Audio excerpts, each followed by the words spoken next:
trying to get crazy with this scene. Don't you know I'm loco?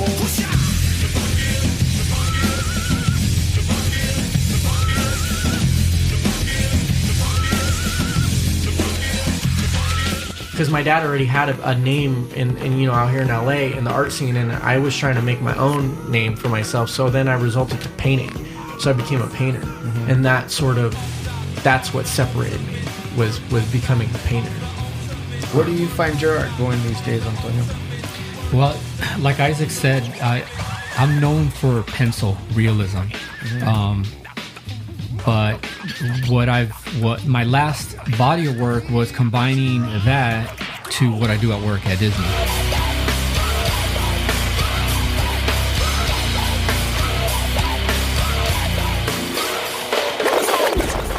What's happening, everybody? This is Bobby Ruiz, aka Bobby Tribal. And once again, it's time for that Lower Left podcast. And we got Johnny Be Good back. Yeah, it's been a minute. Yeah, There's all kinds of life events going on. You hit Europe. I bought a house. Congratulations. So, thank you. Congratulations. It's been a bitch, man. Beautiful. I wouldn't not want to wish moving on anybody. So I've moved maybe like 3 times But in you're my a life. borderline hoarder too, right? No, hell no. No? No, I'm minimalist. Records? Yeah, throw all that. Car parts? Records, art, and car parts. So that's just that. Yeah. Right. Maybe Jumbo Jacks. Yeah. Something along those lines. All right. Well, congratulations. Thank you. It's Thank you. good. It's good to be back. We blew a couple podcasts that we did record that are not going to make it on the air because I seen that. Yeah. I seen like 3 different versions of it. Something happened. the one we did from the European trip. You know what happened? What happened? You didn't press record? No. You turned the mics on? No. Tequila. Oh, those are the good ones. It was just too much. But anyways, we're back, and today we have 2 really super talented guests from visiting us from LA today. Friends of mine, friends of my family, father and son team, the Pelayos, Antonio Pelayo, Isaac Pelayo. What's happening? How's it going? It's good. It's good. Thanks for driving down. What was that like? I didn't drive. My dad drove. Yeah, so It really did feel like a long time. It was great I for wasn't him. lying about that. Why? It felt like forever. Did you hit traffic? It wasn't even a lot of traffic. It just felt there was no traffic. Like it just felt like a long drive. I've driven this drive plenty, and I usually maybe I just Do you drive fast. faster? Yeah. I probably just drive fast. Yeah. It actually felt short for me because I was on my phone the whole time. Driving While on you your were phone. Driving on the phone. Jesus. No. Wait, Talking it was on or texting? it was on speaker. Oh, yeah, you were taking talking. phone calls. Oh, maybe that's what made it long, is you had to listen to his phone Probably. calls. Probably. Was that what it was? could be. Yeah, because I Yeah. kept trying to play music and he was lowering the volume. I'm like, dude. Oh, okay. How you Yeah, gonna? that's true. But Isaac DJ'd all the way down? Yeah, he did. What was on that playlist, Isaac? A little bit. Corridos, Yeah. banda, mariachi, some. Should I believe that, or Don't believe it. No. None of that. That's what did I start off? I start off with more newer music, like Calvin Harris type stuff, and it switched over to some OG, like club music, some deep house. what were we playing? We're playing some like 50 Cent club songs, some Lloyd, and then it just sort of. I just let so what I'll do is like Apple Music, you don't need to go on the radio anymore. If you just play a song, like if you search a song and you play it, it'll automatically play relevant songs or related songs. So I think, starting off with like a 50 Cent, best friend, and then it'll go off into related artists to that. So it's like Pandora. I just started using Apple Music. Like literally like a couple Dude, he months was ago. using I Pandora love for so long, and I was like, and I'm old. No, he was looking up songs on YouTube, and I'm like, Dad, because he would look up. Yeah, because then it went to Spotify. Well, Spotify. Well, yeah. So, Spotify but like, and Apple Music. Right? he would play songs. Like, if he wanted to listen to music in the car and listen to a specific song, he would search it on YouTube. And because he didn't have YouTube Premium, he'd have to stay on the app. Leave it on, yeah. So I'm like, Throw me under the bus. So I'm like, Dad, just fucking get Apple Music. I'm like, it's like $10 a month, and you could play any song you want. And he's like, how many songs are on there? Like any song there is. Did you ask him how many songs are on there? I think I did. He goes, how many songs are like available? I'm like, every song you can think of, any song. I'm like, sometimes have you counted them? it's a rare occasion where some artists won't have available albums due to like label situations, but every song is on Apple Music. You know what's stupid is I pay for all three of those services, and they all do the same shit. Yeah. No, I pay for Apple Music, and then I have YouTube Premium so that I could listen to podcasts or interviews or stuff when like there's certain things that I want to listen to and be on my phone at the same time. Yeah. So that comes in handy. But yeah, the drive was cool. So these dudes are really interesting. They're both, and I'm not just talking shit, but they're both amazing artists. I know Antonio. I'm amazing. My dad's just okay. Yeah. Yeah. Okay. Wait, well, at least that's what my mom. At least that's what my mom told me. But your dad made you. Yeah. You know what I mean? So he had something to do with that. So Antonio works at Disney Studios. Yeah. And to me, like, I don't know if you're not a Disney fan, then I don't know what to say. But I've been a fan of Disney my whole life. Ever since I can remember, not just Disney films and Disney cartoons and Disneyland and all the whole Disney shit. Like I've been a fan my whole life. And Isaac used to work there, and we'll get to that later. But he used to? Yeah, he used to, and he's pretty proud that he doesn't work there anymore. But we're gonna leave that one we'll get to that. But tell us a little bit about your background and how. So I don't start at Disney. Just how the hell did you make it into Disney? Because there's artists that their whole life they focus around trying to work at Disney. And yeah, I actually didn't try it. It came to me. Obviously, I did want to work at Disney. It was my dream, but I didn't try it. So I'll tell you the story. Born in Glendale, we moved around Burbank, Glendale, Highland Park. I've been drawing since I was probably 3-4 years old.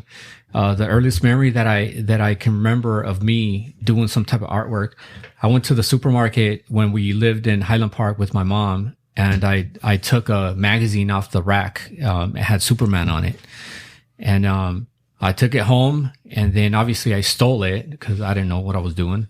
And then when we got home, my mom discovered that I had it, and she's like, "Where'd you get this?" I don't know. And then, so what I did is I drew the cover, and then my parents were both, amazed about it. So you copied the cover on a separate piece of paper. Yep. Yeah. And it was Superman. Uh-huh. How old were you? I was probably, I want to say 3, 4, cause I was in preschool, or it was before I entered preschool. Because once I entered preschool, then I got exposed to other types of art, and that's all we did in preschool. Mm-hmm. Draw, paint, do all kinds of arts and crafts. Yeah. And then and preschool was right across the street from my house. So when that ended, my teacher came over to the house, and I remember her talking to my mom, and she told my mom, she's like, when this kid grows up, he's going to become an artist. Cause apparently I was like the best kid doing the art in the whole school. Mm-hmm. And then I started kindergarten. No, I started first grade. And then, from first to fourth grade, my teachers would take me around the sixth graders and show them my artwork. And apparently I was better than sixth graders and blah, blah, blah.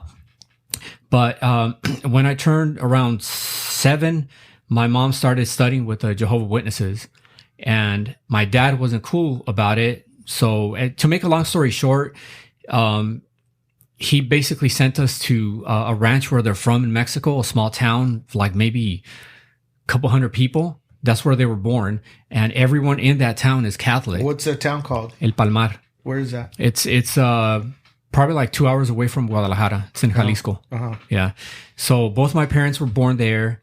They have a house out there. And my dad's plan was, okay, I'm going to send you guys over there. And with the pressure of the family, you guys, will come back to being Catholic. And instead of doing that, happening, my mom became a stronger Jehovah's Witness. Oh, so we lived there for about 10 years. So as a Jehovah's Witness, you're not allowed to associate with anyone that's not a witness. So during that time, I didn't have any friends. So what I would do, I would just, spend time drawing or working. I did all types of work, working in the fields, taking care of animals. I used to fix shoes. I used to go to other towns with one of the elders from the congregation, and he taught me how to fix shoes. So that was a Jehovah's Witness congregation. Yeah. So how did that happen? Like, so they sent you down there as a plan was not to be Jehovah's Witness. Yeah.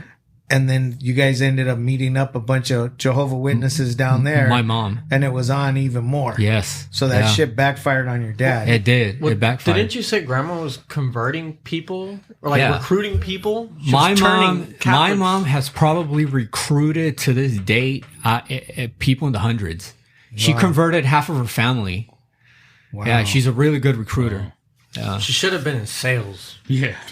She should have killed it.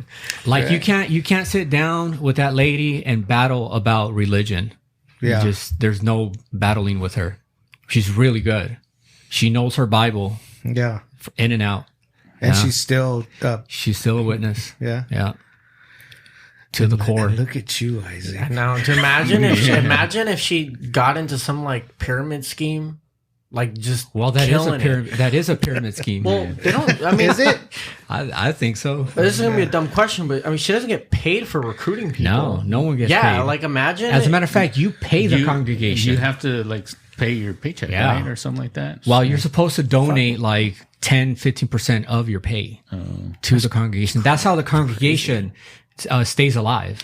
I'm going to start a religion and be like, you owe me 50% of your paycheck, and then I'll bless you. I'll give you 3 blessings a month if you pay me for half of your paycheck. There you go. Yeah, just start recruiting hella people. You can get your grandma to help you. Shoot, I'm like, I got the sickest recruiter in the game right now. She's like running 60 years strong. Yeah. So then what happened? So then we lived in Mexico for 10 years. When I was about 13, 14, I was actually running the congregation. I was up on stage giving speeches to the congregation where we had like hundreds of people. I would get up on stage where at our big assemblies where we had 10,000 people. Wow. And I was leading people, going door to door to go preach at that age. Cause I was really into it. I 100% believed in it. And then, when I turned 16, we came back. Oh, they're the ones LA. that knock on the doors all the time. On Sunday mornings. Pamphlets, and you're like, unless you live in a gated community, then close the you're gates. good. That's what I was thinking. Really quick. Close the gates. I don't mean to interrupt, but since we're can do whatever you want. Since we're in Isaac, October, I got a joke for you. Why don't Jehovah's Witnesses like Halloween? I have no idea, Isaac. Because they don't like people knocking on their door. There you go. Anyway, continue. He had to let that one Let's out. hope my mom is not listening to this podcast. As soon as She is going to disown you. Like I was itching like a kid to say that shit. What is I don't know, we're kind of going away from the story, but what does your mom think about young Isaac? Well, she loves him. The only thing she doesn't like about what he does is painting naked women. And she's told me that. Isaac? I mean, it's, Okay, so we'll get back to we'll get back to Isaac. Okay, so you were in Mexico, full on Jehovah's Witness, knocking on doors on stage, telling people like the witness part. Yeah. So their whole idea is that this world is going to end someday, and in the meantime, they got that right. It's gonna happen. And in the meantime, the goal is to recruit as many people that we can into the congregation. And if you're in, when Armageddon comes, you will survive and live forever. Oh. So then after Armageddon is over, the God's goal is to convert the entire planet into a paradise and having just perfect human beings populate it.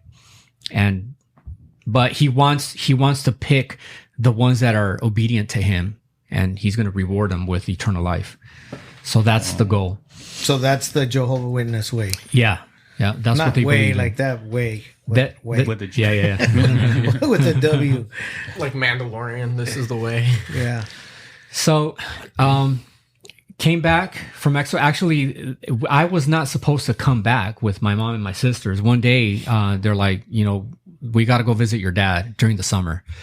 And since we have a house over there with a bunch of animals, I was supposed to stay over there and take care of all that. And the night before they took off, everyone started crying, and they're like, nah, you know what? You're not going to stay. You're coming with us. And that trip was pretty hell, because we took the bus all the way from the rancho all the way to TJ. Wow. And that was like 48 hours. Wow. And we didn't have seats. So we were sitting in the hallway, or I don't know what you call it. The aisle. The aisle on buckets, or standing up the whole entire time. So it was a bus? It was a bus, yeah. And the seats were occupied. Everything was occupied. Yeah, because we got to the station and everything was booked. So they're like, you can take the next train, but this is a situation. There's no seats. And that's what we did. Wow. Yeah. We get to TJ. My dad is there to pick us up, and he had no idea that I was coming. And he's like, what are you doing here? I'm like, good to see you too, yeah, Dad. good to see you too. And then we were supposed to just stay here for like a month or two, and we ended up just in sticking Tijuana around. or over here? No, here in Glendale. So Yeah. you could cross, like you could. Oh yeah, you were yeah, good. yeah. So we got here, and then we just stuck around, and we stayed. And then, so I'm 16. I got a job down the street at a liquor store, and then I used to ride my bike down to Disney Studios, because it was literally like 10 minutes away. And I would just drive around the studio and just, In Burbank? In Burbank, yeah. I used to imagine myself working in there Badass. as an artist. Oh, yeah. I don't know what, but that's what I did. And so I was at that liquor store for a couple years, and then I decided to quit when I was 18. And I was thinking about what college to go to, and I wanted to study some type of arts. But in the meantime, I went to Apple One. It's a temp agency, and I told them, I'm looking for temp jobs. And then they got me a couple of jobs here and there. And then the third one was a 5-day thing at Disney, and literally down the street from the house, again, at a warehouse. And I was like, all right, cool. I didn't think anything of it. So once I started working there, I got to know some of the guys, and It was in a warehouse at Disney? Yeah. Well, it was part of Disney, but at a warehouse outside of the studio. You were like labor? Like a labor Yeah, job? I was doing labor. Yeah. I was actually doing inventory on the animation cells. My job was to organize them and put them in shelves. It was an easy job. Mm-hmm. So then I'm getting to know some of the guys, and then one of the guys told me that they were going to start an inking department. And I told him, what is that? And he showed me what it was. He's like, look, we just got to repair these lines on these characters, because back in the day, the cells that they made, the line work was falling off. So they hired a few artists to repair the line. And he's like, that's what you're going to do. I'm like, dude, I can do that. And then he's like, well, talk to our boss. So I go talk to Steve, and I tell him, look, I'm an artist. I hear about your inking department. I want to apply for it. He's like, what year was this? 1990, early 93. Yeah, early 93. And then he's like, all right, tomorrow we'll do a test on you. And came in, and they had me ink some Winnie the Poohs. Mm-hmm. I did it. And then right away, they're like, all right, you're hired. So I was the first one they hired. Wow. So I was in that department for maybe 6-7 months. And then Shout out Winnie the Pooh. Yeah. You need to do a piece on Winnie the Pooh now. I do. Yeah. Yeah. So then 7 months later... I got a joke about that, but yeah. You probably know it. Yeah, no, maybe. So, where I'm at now, the main ink and paint department, the OG, they needed inkers. And since this is a profession that they don't teach it anywhere, if you know it by accident, you know it. I literally, to this date, I probably know maybe like 3 people in the entire world that are still able to do it. Inking. Yeah, inking on animation cells. So is it a certain type of pen or a certain type of ink? Yeah, both. Yeah. It looks like a croquil dip pen type of thing, but the hard part is that you're inking on acetate on plastic, so it's very slick. So you got to have a steady hand. Do they still use plastics for animations? Yeah. Well, that's not the way they make animation. What we do in my department, we keep that tradition alive. So like what we do is exactly the same way animation was done back in 1920. Right. Yeah. Except our cells are fine art. But no, you can't say our, dude. You don't work there no more. Sorry. I still do it. So what do they use them for then? Fine art. They sell them. Yeah, they sell them. Oh, so like if you go to California Adventure and you go to that store where they sell all the stuff, you won't find them there. Okay. You used to find them. So where do they sell them? You used to find them at Disneyland's art store. Yeah, on Main years Street, ago, right? Yeah, and then they stopped that program. So all our stuff is only sold to employees. Our stuff going out to the public stopped, I would say, 15 years ago. Yeah. Are we allowed to talk about why? Yeah. So how many cells does it take to make one animated feature? Snow White took about 400,000. Whoa. Wow. 24 cells per second. Yeah, every single one of them, all done by hand. Wow. Yeah. Well, the reason why Snow White took that long and that many is because wasn't there a lot of trial and error? Well, yes. They were literally inventing techniques as they were making Snow White. That's why Snow White to me is one of the. I think it is my favorite Disney movie because of the fact that as they were producing it, they had to invent techniques. Okay, this is the look we want. We don't know how to do it. Well, let's try to figure it out, and that's what they did. And if you watch it now, it's freaking amazing. And so iWorks invented the multiplane camera specifically. iWorks number one was one of the best and fastest animators on earth. What is that? Is that a person? iWorks, yeah. iWorks was Walt Disney's sort of partner / best animator that he had. And he was an inventor. Wow. Yeah. He invented the multiplane camera. He invented the multiplane camera. He invented a lot of animation techniques. He was just super fast at animating. So you're repairing the cells so they can sell them to employees. Well, that's what I did. Oh, that was in 93. Oh, yeah, okay. in 93, I was repairing TV animation cells because the way they made them, they just made those cells to make the Saturday morning cartoons. That was the intention behind that. And they just discovered later that the line work was falling off and they wanted to sell these as fine art. So they hired a bunch of us to repair the lines. What we do now in our department is actually hand inking, hand painting the entire piece. And what are those used for? To sell to employees. As like a perk? Or? What you do today? Yeah. You still, it's so everything that you're doing is it's kind of for in-house. Yes. Yeah. They're collectibles. It's fine art. Yeah. It's literally fine art. It's animation fine art. What is an average on one of those? Price? Yeah. $400. But it's worth about $2K. Wow. Yeah. So, but then you have to see what's available, and people, do they try to find specific scenes? No, we as a department, we choose what scene that we want to reproduce. So what happens, we do 2 images a year, and each image gets reproduced 250 times. So we make 500 pieces a year, and that's it. That's all we make. So we put it out to the company. They enter a system where they have to get chosen in order for them to be able to buy one, because we get too many people that want them. Wow. Yeah, we get thousands of people that want them. Well, it's Disney. Yeah. You know? So going back to 93. So then where I'm at now, they needed inkers. They came over, tested about 30 of us. They picked up one of the guys that I taught how to ink. He got better than me. So they hired him first, and I got all pissed off. What a dick. Yeah, I got all pissed off. I'm like, dude, I taught him how to ink. How are you going to pick him up first? But literally 2 months after that, they came back and they picked me up. So that's how I got in where I'm at now. No, to go back, were you still practicing Jehovah's Witness at that time? No, or? I got, yes, at 19, I actually got thrown out because of Isaac. Oh. Yeah. Because he was born. Oh. And it must have been the horns, huh? Yes.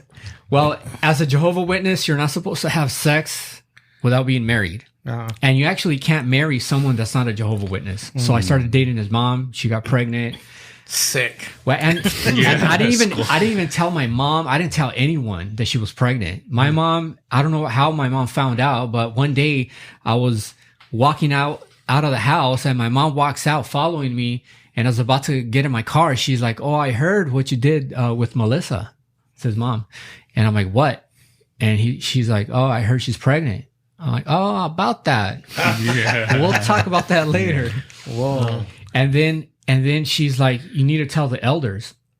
And I'm like, "Yeah, I'm going to tell them." And she went ahead and ratted on me. And that's how I got kicked out. How did they kick you out? What happens is that as a witness, if you commit a sin, you're supposed to come forth and confess. If you don't do that, if someone rats on you like my mom did, that makes you look bad. So that's like a point less for you coming into a committee, because they meet with you as a committee. It's like, anywhere between 5 and 10 elders to talk to you and to assess the situation, to see what happened, to see if you feel guilty or if you've been doing it for a while, blah, blah, blah. And that determines them throwing you out. So, I got censored, maybe like a year before that for doing the same stuff. But I showed them that I was, I showed them, what's the word? Repentance? Yeah, you repented. Yeah. So they didn't kick me out. They just took some privileges away from me. But I got a taste of the good life, and I just started going down that road instead. I started partying. Did you feel like depressed, or were you relieved?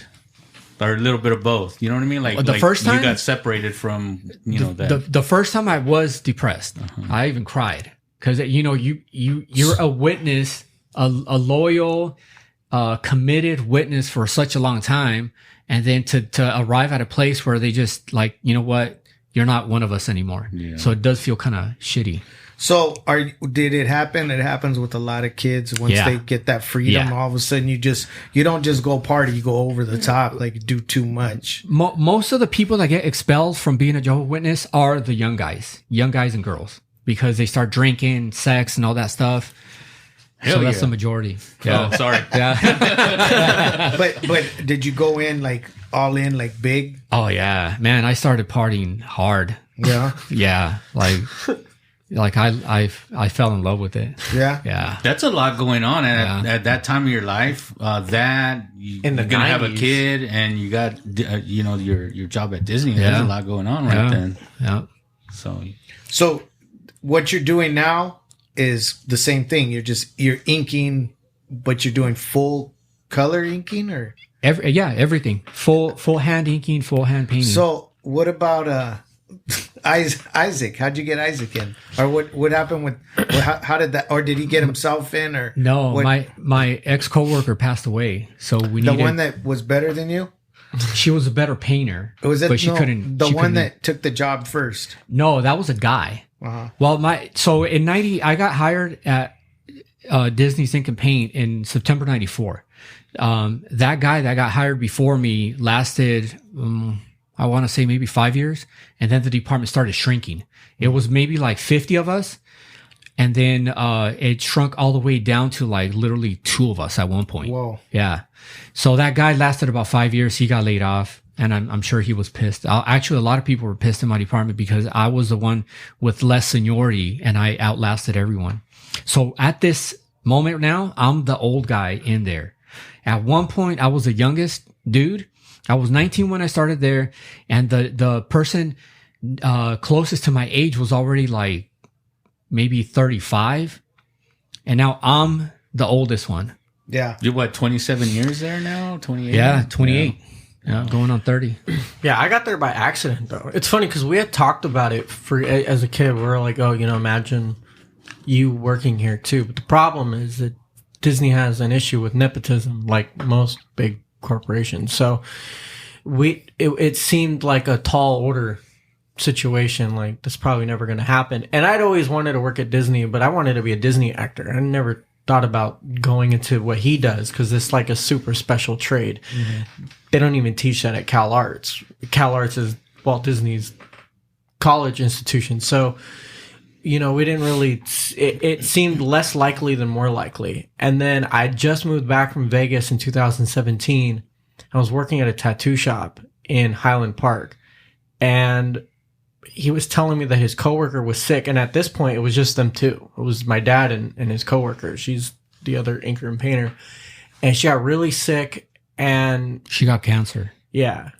So she left, and she was on medical leave, and they were like, okay, the workload is getting heavy on him. He needs help. But the thing is that this type of art form, it's the only people that know that how to do it, they're old. They're like retired already. And they didn't want to hire someone that was about to retire. They wanted someone that had like longevity. So my dad started playing with the idea with his boss about getting me in there, because as a kid, I used to go visit him at work and practice. Like, he would sit me on a desk and sit me with all the materials and make me practice inking and painting just for fun. So I already had a pretty good idea of the tools, what was what and how to do what. And his boss started pushing for me to get in pretty heavily. She started talking to all the higher ups and was like, yo, like, you know, this is the best shot we have. He's young. I was 20 and good looking. Yeah.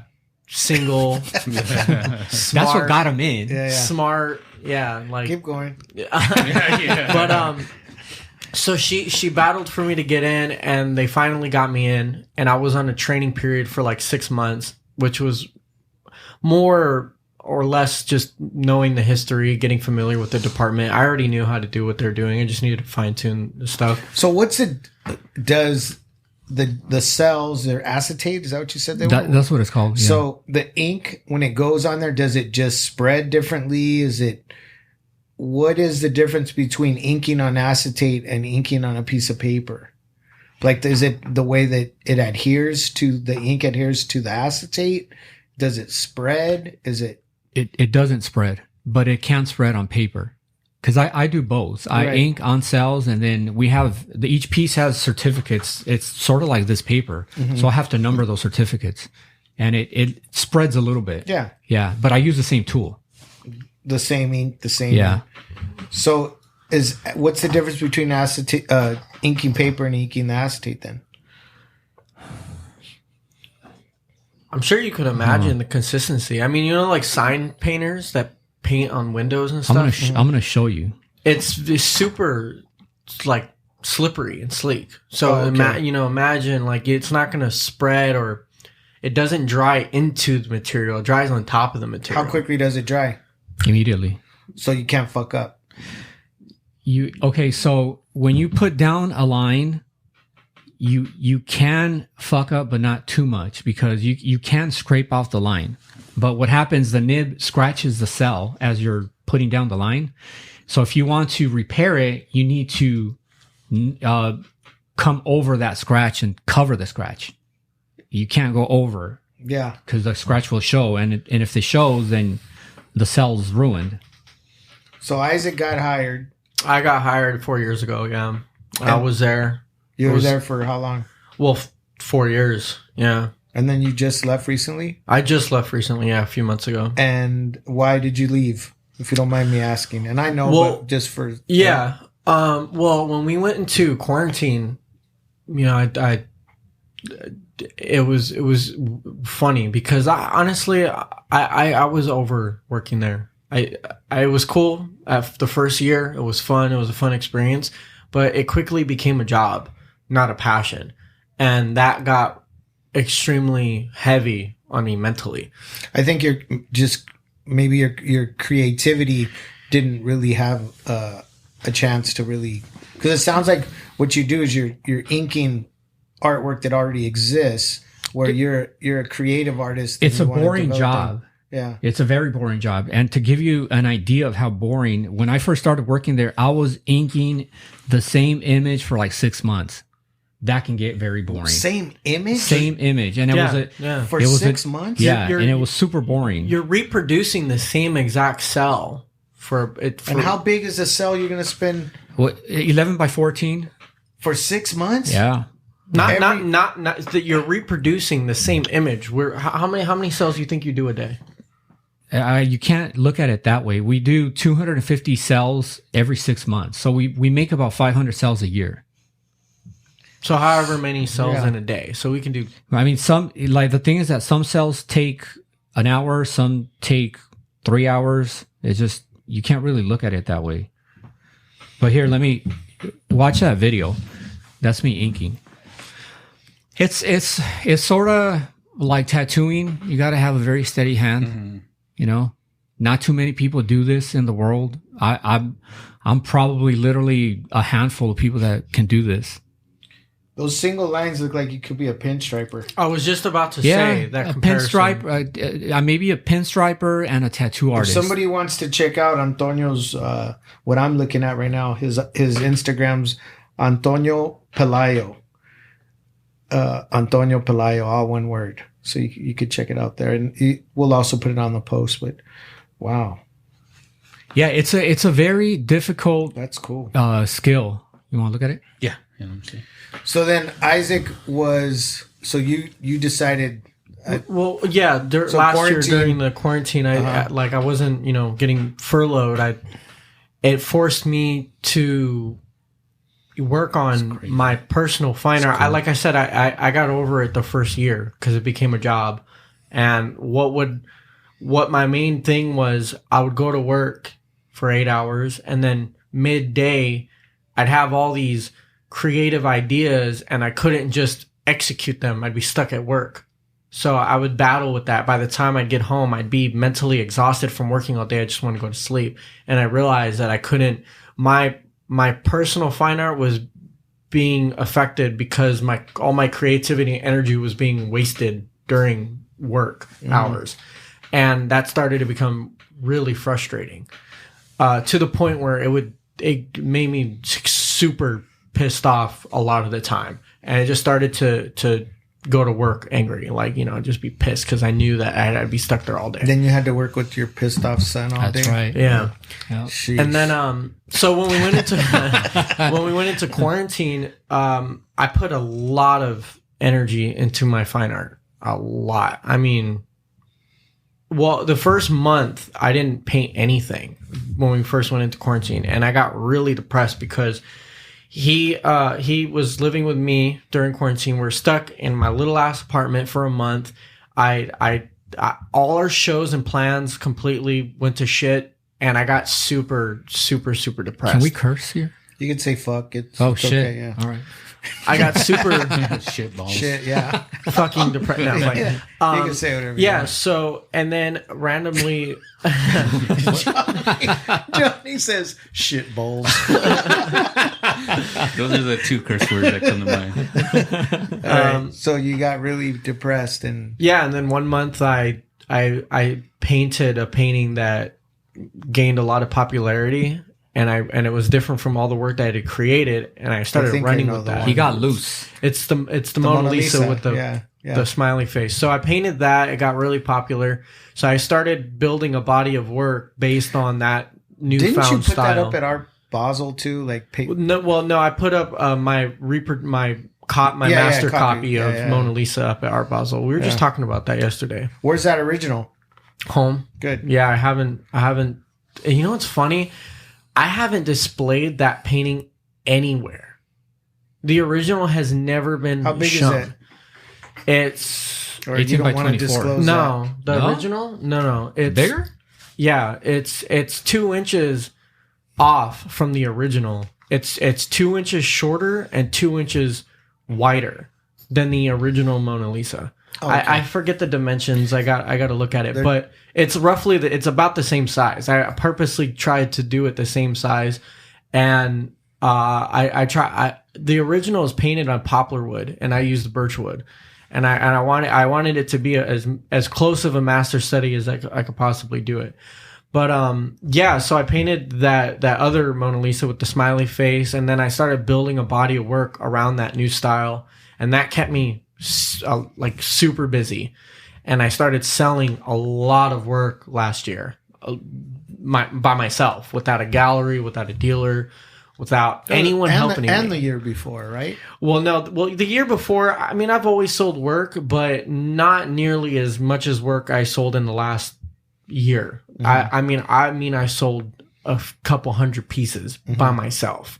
That includes prints and one-offs and hand embellished prints and stuff like that. But I sold a lot of shit last year by myself, and that was like crazy, because I was just seeing a spike in my art career like I'd never seen before. And it got to a point where my dad had always talked about, I've always talked to him about leaving and pursuing art, and obviously I got to think logically and think, okay, if I leave, I got to have security. I got to make sure that I'm making enough. As long as I was making double than what I was making at Disney a year, I would have felt comfortable quitting. And I was. I mean, at this point, I was making a little more than double. So I said, well, I'm making double now. I think it's time for me to go. You were having much more fun too, huh? Well, I had so much freedom. It was like this. Whenever I would go to work, there would always be something happening that I was missing out on. And I believe in being present as part of helping my career. So I would feel very left out on things, because I couldn't be anywhere to present myself. I couldn't be part of the conversation. There was a lot of things that I was missing out on. I couldn't produce big work because I was just so drained. So I just felt like I was time for me to let it go, and there was no point for me to go back. I mean, it was kind of the same freedom that your dad felt when he left the Jehovah's Witness or got kicked out, right? Exactly. Yeah, it's funny you say that. It's very similar. No, that's what I was thinking. But you were a little bit older than he was, right? Well, he started when he was 19. I started at 20. No, when did you get your freedom, 20, Antonio? At 23. Okay. Right after he was born. How old were you when you got that freedom? 24. Almost the same shit. Yeah, it's close. But and it's funny because I it's just, I don't know. I felt like I needed to do my own thing. You know what I mean? Like I said, it was fun. I just needed to venture off and focus on my art career. It was important for me to do that. So yeah, there was no point for me to go back. I mean, put it this way: I sell one painting, I'll make what I make there in a month. So there was really no. It was unnecessary for me to be there. It was a no-brainer. You've got a good customer base. You have some clients and some collectors that continue to buy pieces, right? Yeah, well, it's a lot of thanks to that is the people that I've worked with. I've gained a broader audience through the collaborations that I've done with hip hop artists like West Side Gun and just doing different collaborations with clothing companies and stuff. It's just, I've built my audience globally now. Mm-hmm. There's collectors all over the world. I mean, England, Ireland, Mexico, Canada, Germany, like all over the fucking place now. Escondido, yeah. Glendale. Even North Korea. North Korea. Yeah. Dennis Rodman? Dennis Rodman. Yeah. Dude, that's so weird. Yeah. That Dennis Rodman just kicks it with Kim Jong-un like that. It's weird. Does he still? I don't think he went a couple times, right? Did you guys see that documentary recently? No. The Dennis Rodman one? Yeah. I saw most of it. I met him a couple times. He used to hang out with the dudes from Black Flies, and he would come around the trade shows, and then afterwards, we'd see him out and about and stuff. He was always real cool, real chill. I met him a long time ago at his restaurant in Newport Beach. We just happened to be there, and he was there. Yeah. I didn't even know he had a restaurant. Yeah. It's super dope. It's like, you go inside and it's just draperies all over the place. You can tell it's his style. Yeah. Yeah. Looks like an interesting dude, that's for sure. So what type of art do you do, Isaac? I know what mediums do you work in, and what I know you said you tattoo. You work with what, acrylics? Well, it's changing now. It's funny. It seems like every couple of years I go through a evolutional change in my work, where the medium changes, the subject matter changes. I went from drawing pencil on paper to oil painting to now working with oil pastels and incorporating more spray paint in my work. So now the medium is evolving. Now like paintings, what I'll do is I'll paint a background in oil paint so it has that traditional classical oil painting feel. And I incorporate, a lot of traditional, it's like paying homage to, classical painters, and then I'll top it off. Sometimes I'll paint, if I'm painting a figurative painting, I'll start off the figurative painting realistic, so it has elements of realism, and then I'll top it off with pastel. That's really expressionistic, kind of abstract. Basquiat-esque, if you will. Even though I wasn't really pulling my inspiration from Basquiat, I was more pulling my inspiration from Retina. When he goes brimstone, that's kind of the.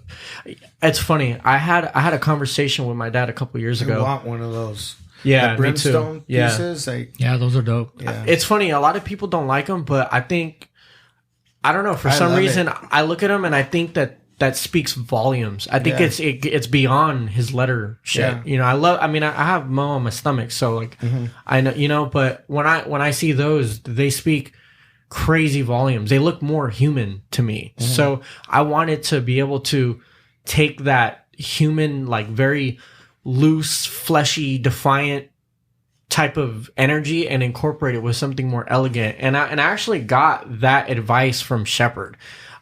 No one really knows this. I don't really talk about it, and I've never really put it out there, but I talk to Shepard quite frequently via email. Ever since he bought my work some years ago, I've always turned to him for advice. Whenever I'm working on a piece and I want to get his insight, he'll give me his feedback. And I've been taking a lot of his advice and trying to run with that. And, his thing is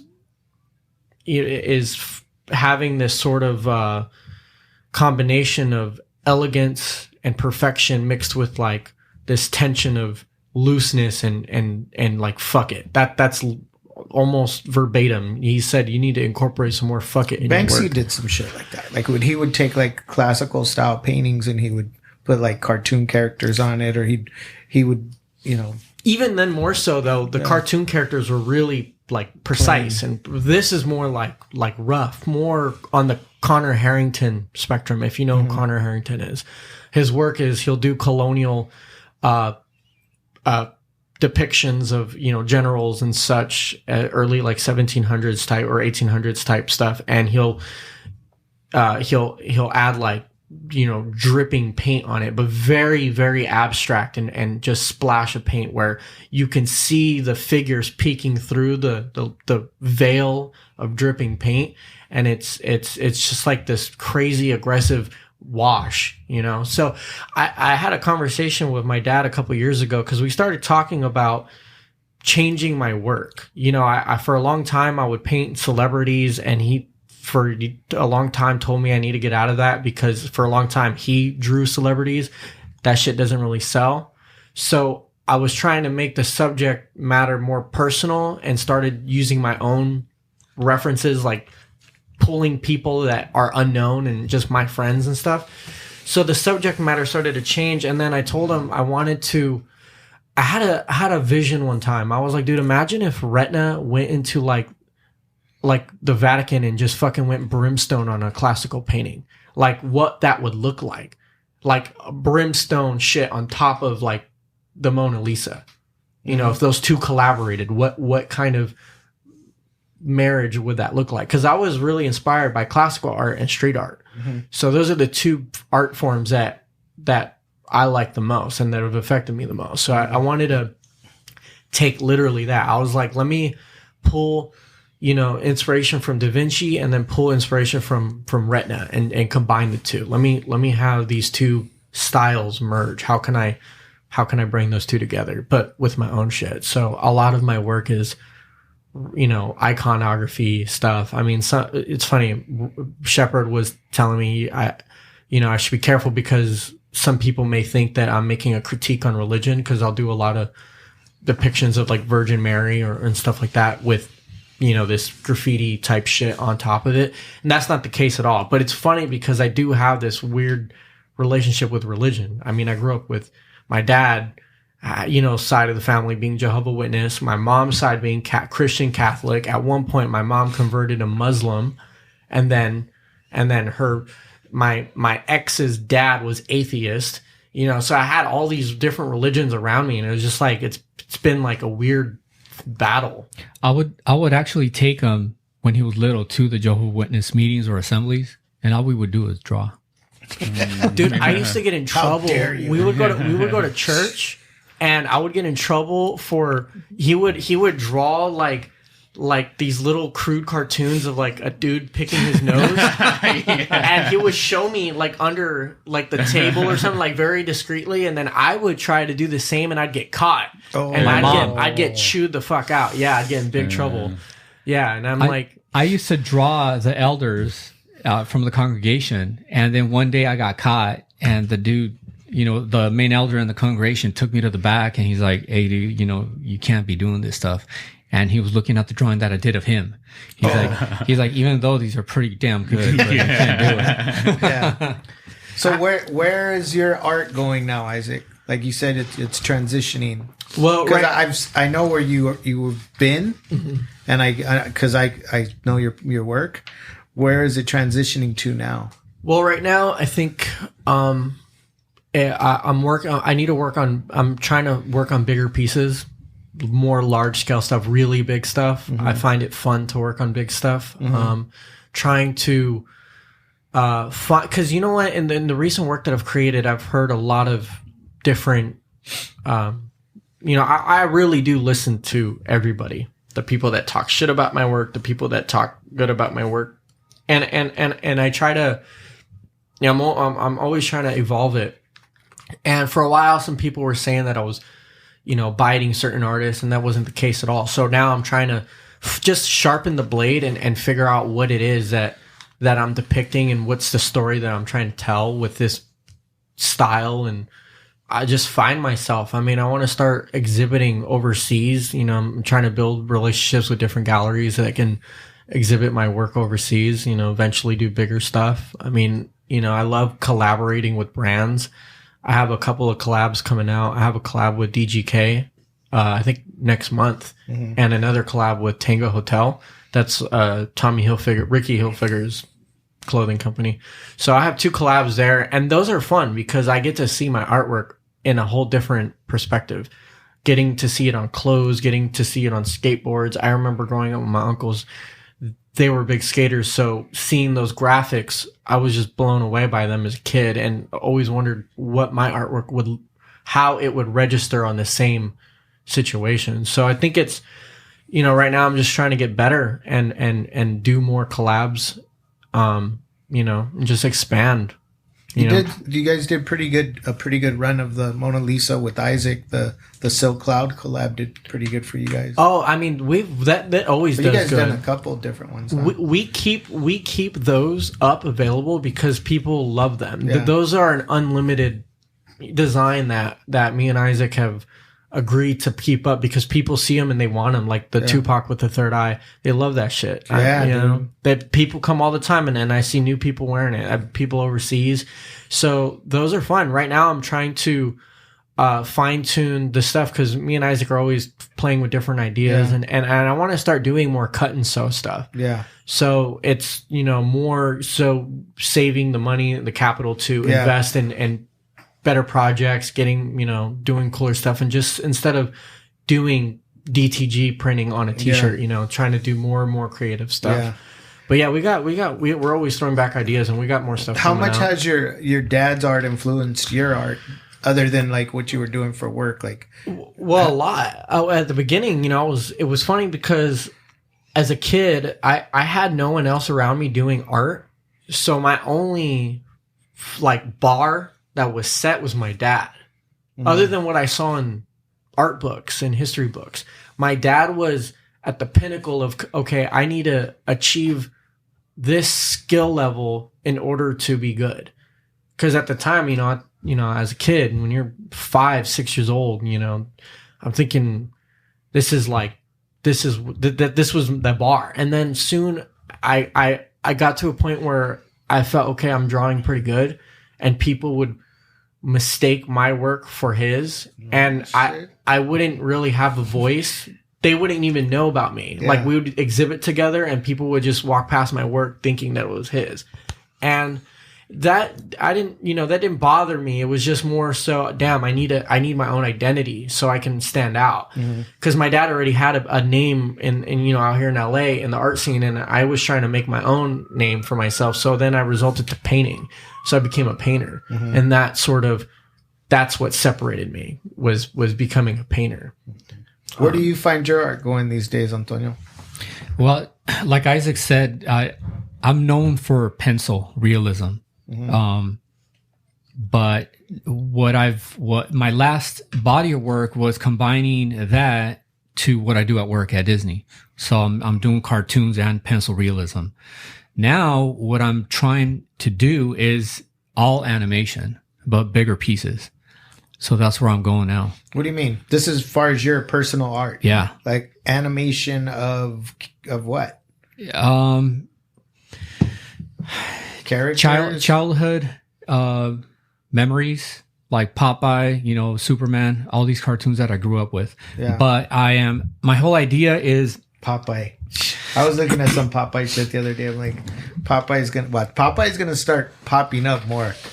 I think Popeye's all gonna be the old stuff is gonna start popping back up. We just did a gangster that we pulled out of some Looney Tunes on it. That's the piece I'm working on, like literally right now. So the idea behind it, he's all pissed off. Well, the idea behind it is that I'm taking these characters that I grew up with, and I'm having them pose for me, and they're posing in the same way that our ancestors posed when they were taking photos. Yeah. Oh shit, that's and bad. The reason why they did that is because they were poor and they only had enough money for one photo to be taken. So they were like, they're stiff, not smiling, nothing. And because they wanted to get the shot. So that's the idea behind it. Well, I mean, all those old school photos look scary. Yeah. Like, it looks like, what the fuck's going on? Yeah. So I'm gonna do a whole series on that. And then, as you can see, Popeye's wearing the huaraches and holding a casanga. So you're gonna flip it, add some flavor. And yeah. So, you guys also do. But I don't know if Velorio, if you guys do it together. Yeah. But you also curate shows and do events and things like that. You want to talk about that a little bit? Tell us what you've done and then what's on the calendar. Yeah, and look, all this has been a result of working at Disney. It's because of working at Disney that I got exposed to art shows. The company holds art shows for the employees. I found out about one. Only Disney art? No, you can do your art. But so for employees by employees? Yes. Me and him had a show there when he started working there. Cool. And actually, someone thought his paintings were mine. They sent me an email. He's like, I'm interested in your Frida with a third eye. I'm like, no, that's my son. Yeah.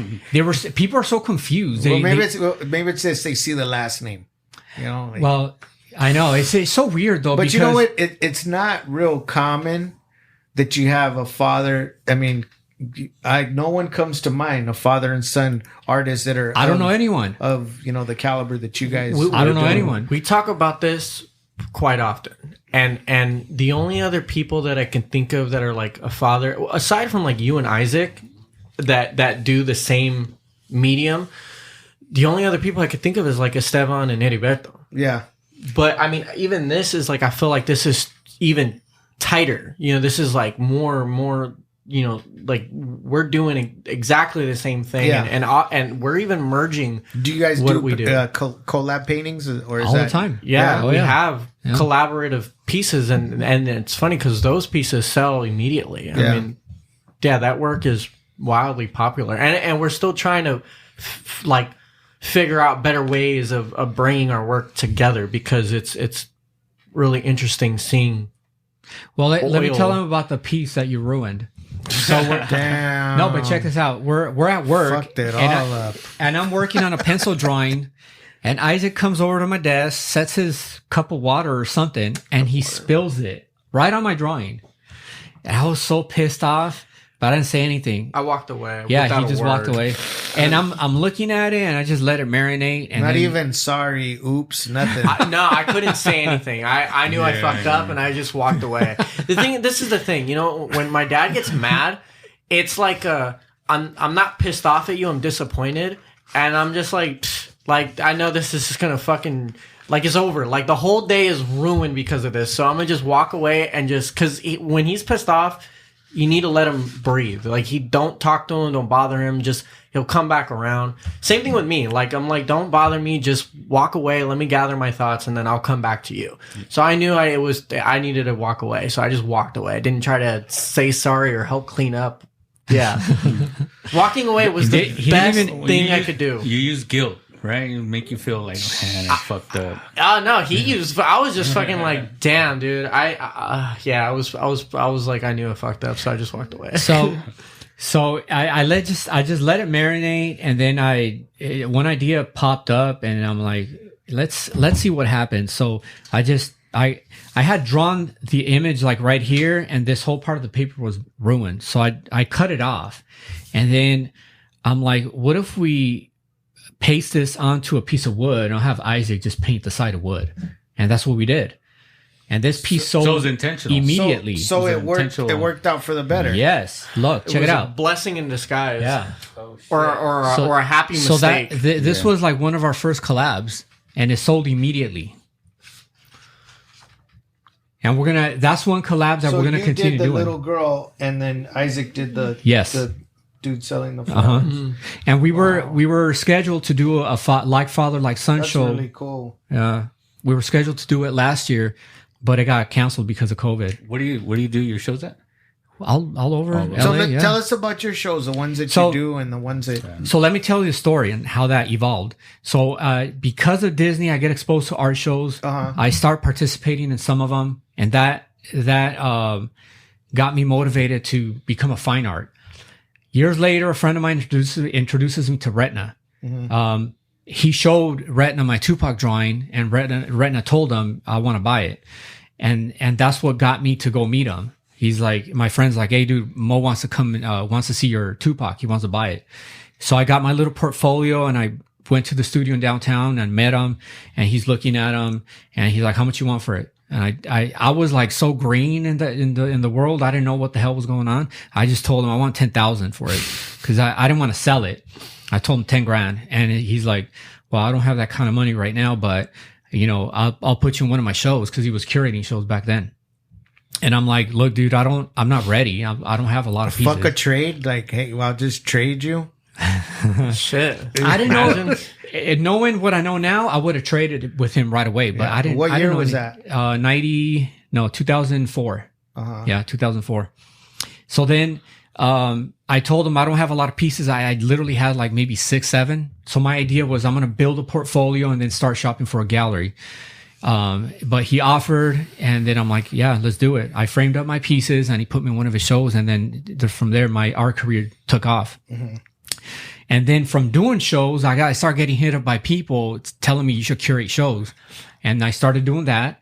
I did that for about a year, and I got tired of doing that. So then I decided, you know what? I just want to do one big show a year. And that's when I created El Velorio, and I decided I want all these elements, like music, cars, fashion show, movies, art, obviously, and all in one night. And on top of that, I want my shows to benefit nonprofits that have to do with arts, that teach art, kids art. So that's what I started doing, and I launched El Velorio in 2010. And it went from literally 200 people the first year, and all the way to like 5,000 to this date. That's in Lincoln Park? Or, yeah. I've been Plaza de la Raza.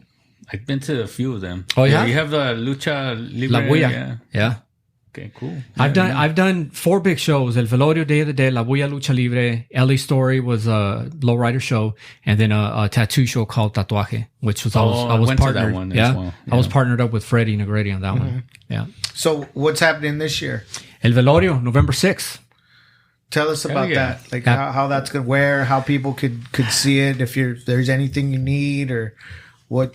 Tell us about it. November 6th, 6 p.m. to to 1 a.m. It's 21 and over. You can get tickets on tiqueton.com. Tiqueton. Sounds like a song, right? Yeah. Look, this sounds whole, like a cumbia. Huh?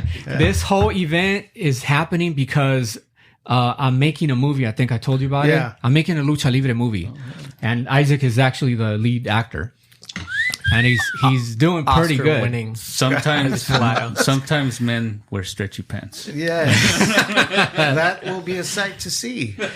Oh, dude, there's a scene that you're gonna. It's a crazy movie. Did you guys start shooting? Yeah, already? we did. Oh, nice! Congratulations. Yeah, thank you. Cool. So let me tell you the story on that.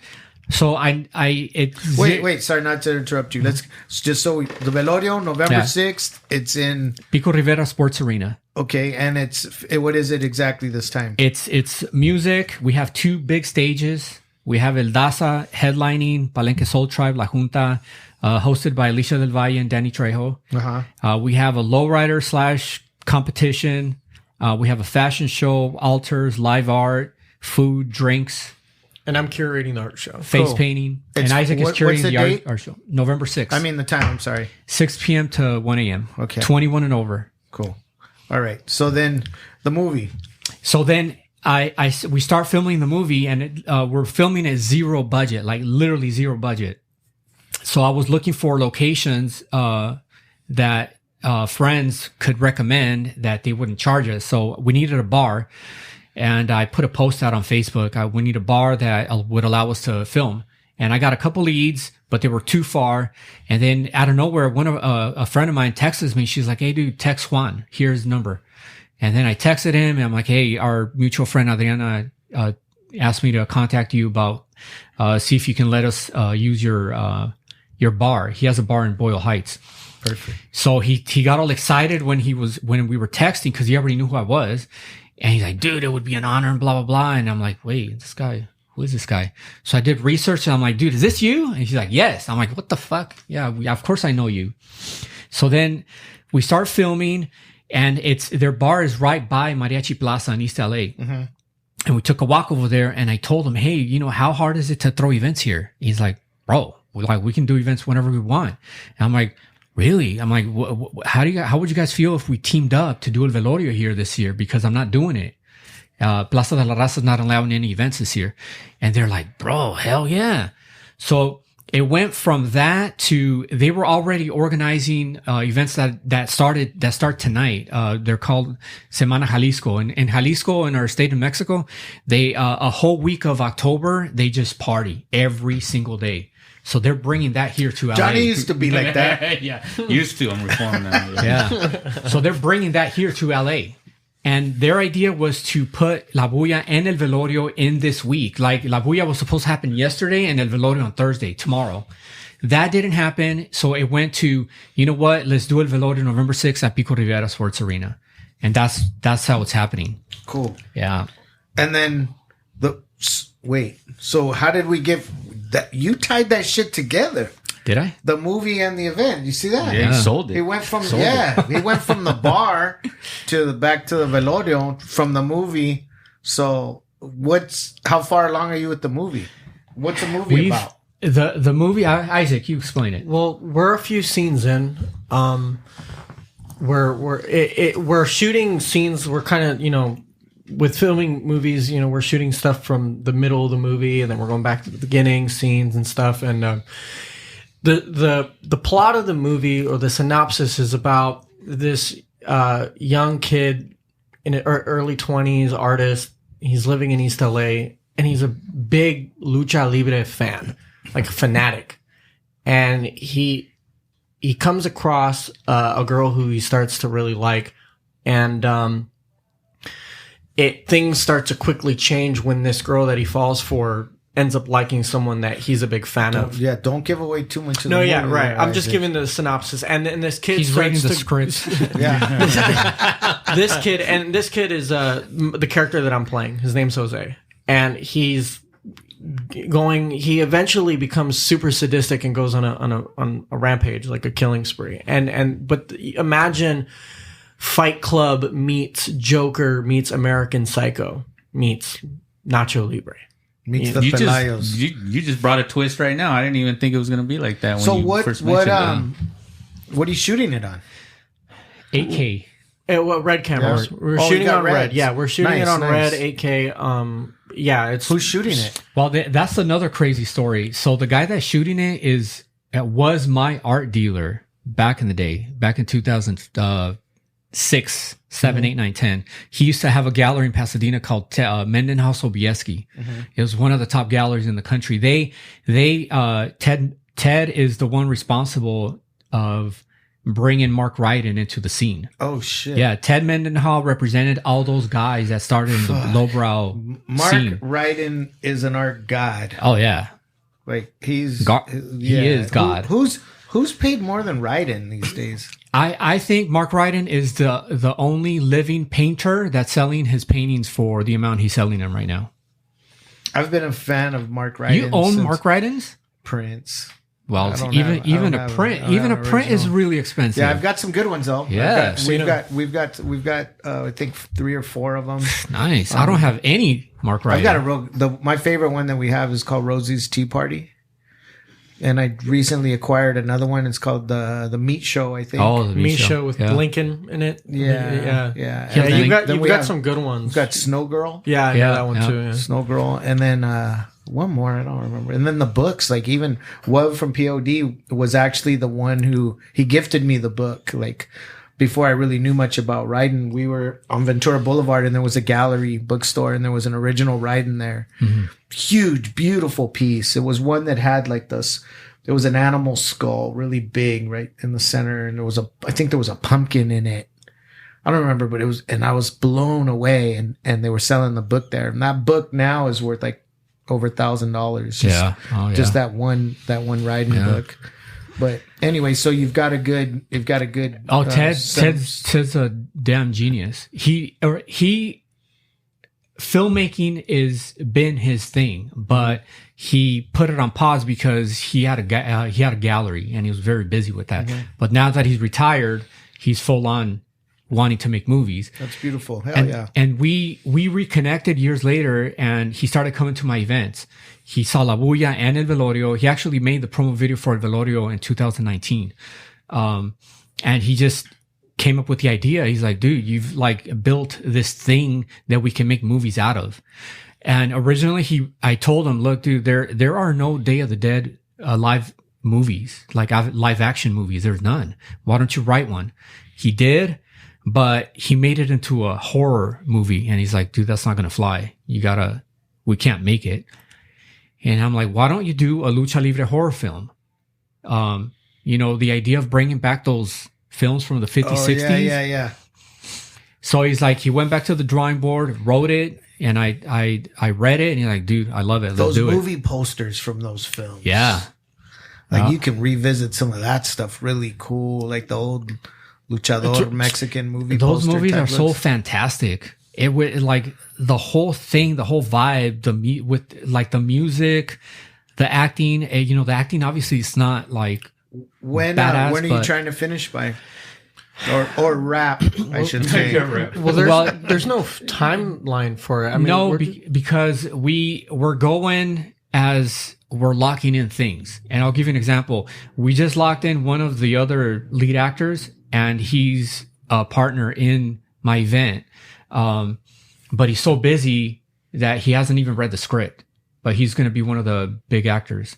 So we have to wait for him to be ready and in order for us to move forward. And we're shooting all my scenes that I can shoot single-handedly or with another. So you've been going to the gym and getting buff, all that, running, just doing trying on different types of body transformations like Christian Bale. He's been drinking his milk, different stretchy pants, his chocomil, all that mascara. Yeah. Do you have a mask? Yeah. I have a mask designed by Ted. Yeah. Ted designed had a mask made specifically for my character, so I'm wearing a mask.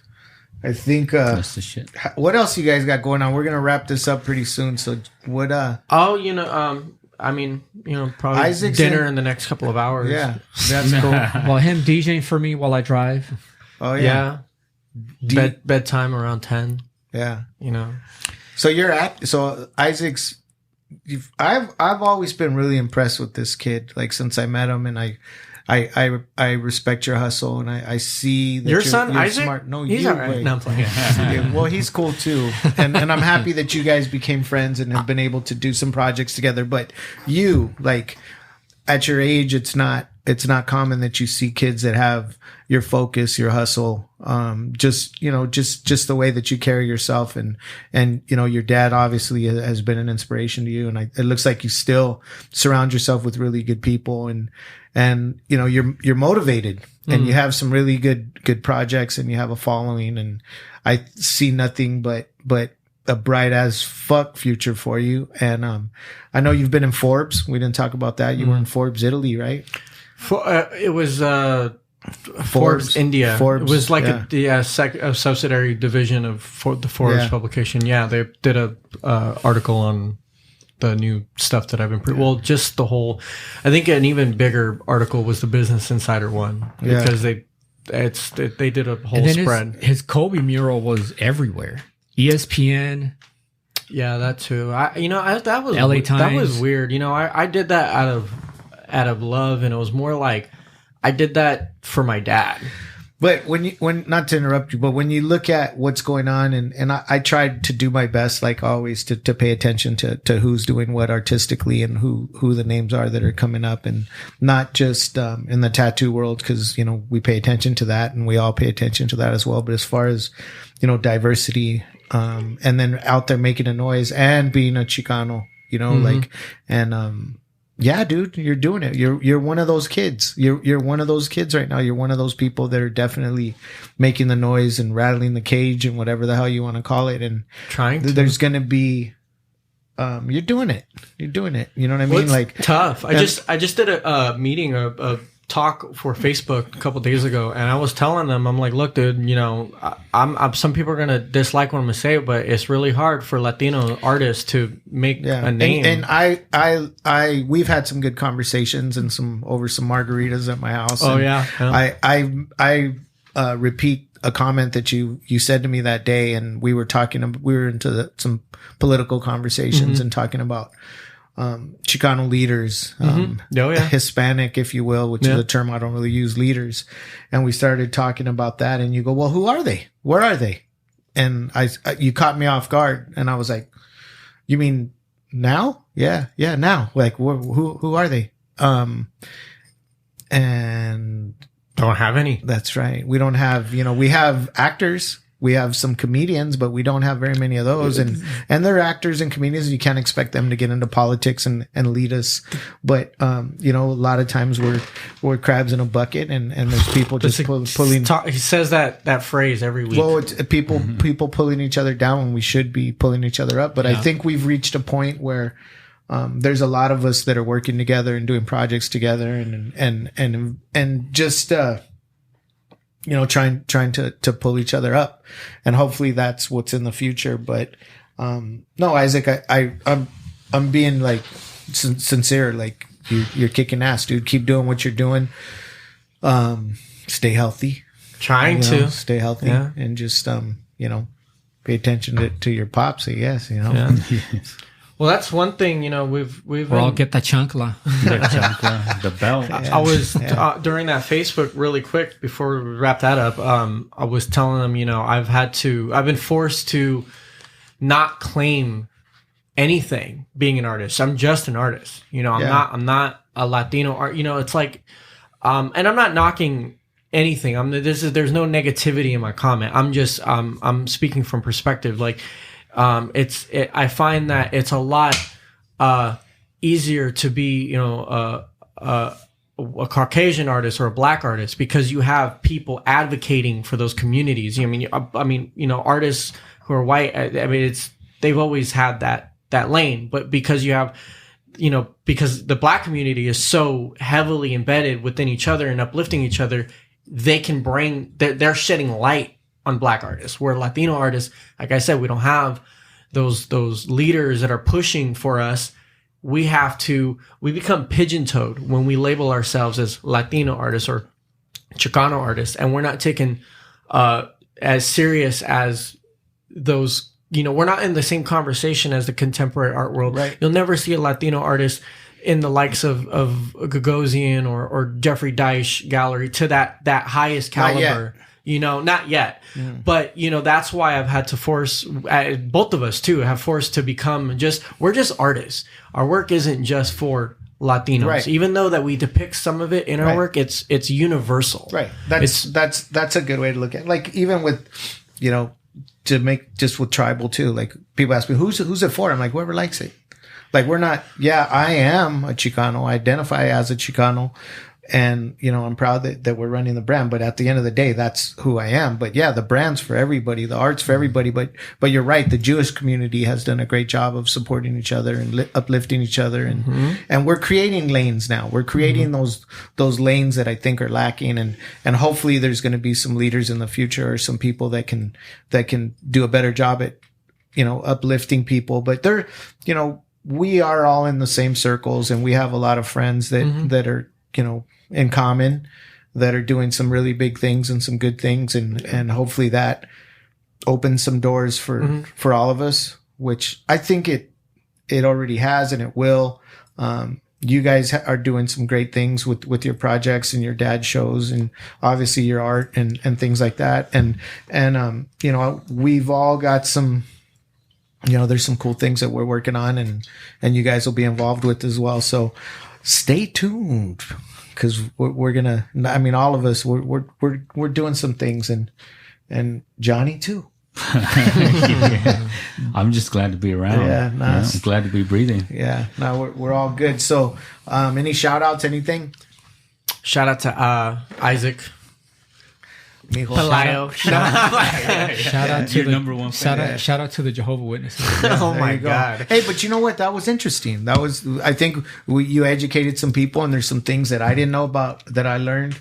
And that's what we do here. And we hope it's a deep subject. Well, yeah. I look at it this way. We go through what we go through, and either you appreciate it and you learn from it and you extract something good, or you just, I could have been this, but because of this happened to me, I'm not there. Yeah, that doesn't get you anywhere. Yeah, right? exactly. It holds you back, and you just got to keep on going. Yeah. What wherever you're at now is accumulation of everything that happened in your past, exactly. Good or bad. We just talked about that last night. I was asking him, I was like, dude, imagine if none of that ever happened to you. Where would you be now? Like, we always ask that. That's you're absolutely right, and that's I think it's really cool the way you guys are so close and you guys communicate so well. I'm stuck with him, so for the most part, but you're right, man. It's like things just kind of happen based on your past and the people you surround yourself with, the cultures you get involved with, and it just created who we are. But yeah, man, El Velorio. November 6th. November 6th. Pico Rivera Sports Arena. Yep. You want to check that out? Ticketon. Get your tickets at Ticketon. Isaac Pelayo on Instagram, at Isaac Pelayo on Instagram.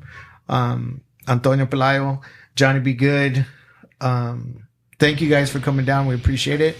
And thank you for having us. Yeah, you're welcome. Yeah, shout out to you guys for having us. No, awesome. Thank you. I appreciate you guys. Lower Left Podcast, 17th and Island, San Diego, California. Johnny Be Good, Bobby Tribal. We're out.